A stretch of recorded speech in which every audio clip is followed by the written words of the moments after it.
Right, second video. In terms of, say, if you are trying to increase your body weight.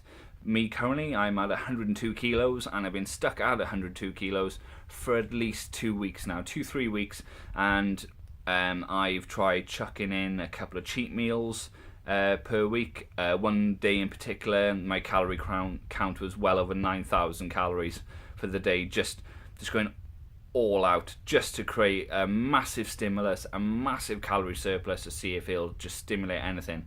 Unfortunately, I do have a very fast metabolism, and also, sweating in this heat as much as I am, and so on. My body is very, very good, and is very, very efficient at dropping weight. That's why I'm eating in the ballpark of about 5,000 calories a day, and that was adequate enough, putting me sort of like at a 2 to 3 pound gain a week, up until recently, where it slowed down to a pound, and now it's just basically stalled.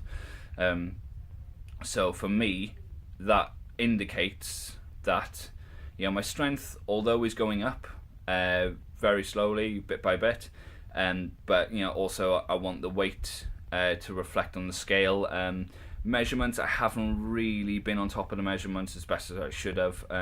I'll probably be remeasuring in about a week's time now, but I only use the scales once a week. Any more than that is completely counterproductive. Normally weigh myself Monday morning after my first pee, so it gives a very accurate lean body mass count. If I've had any kind of cheat meals, or if I've had any kind of high calorie days around like the Friday, the Saturday or Sunday, then I will leave the weigh in until about Wednesday.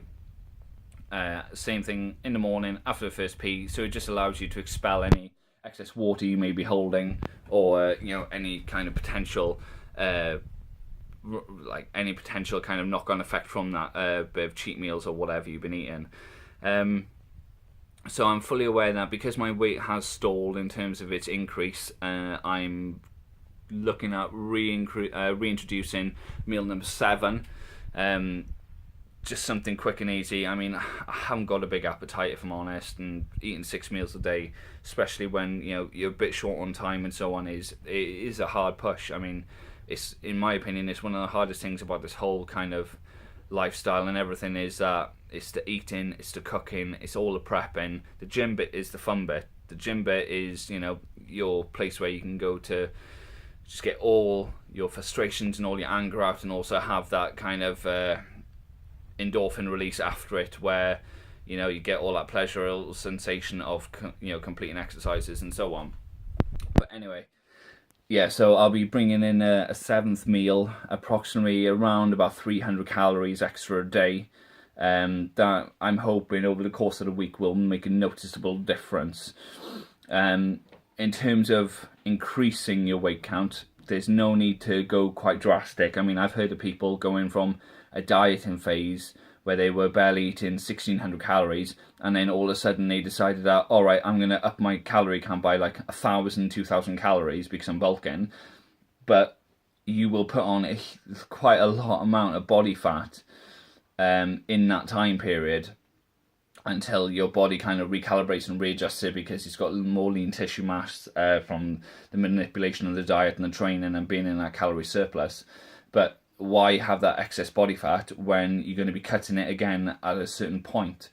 So I do things very slowly, I do it very incrementally, not looking for anything more than sort of a pound, 2 pounds at the very most gain a week. In my opinion, if you gain a pound a week, you're lucky if that is a third of muscle, lean muscle tissue, a third body weight, just generalized body fat, and another third in water weight. I'm a keen believer that, yeah, it is maybe possible for some people to put on, half a pound, maybe a pound, if they get everything spot on in a week. But you'd have to be on in my personal opinion, you'd have to be using quite a lot of different substances to achieve that kind of effect.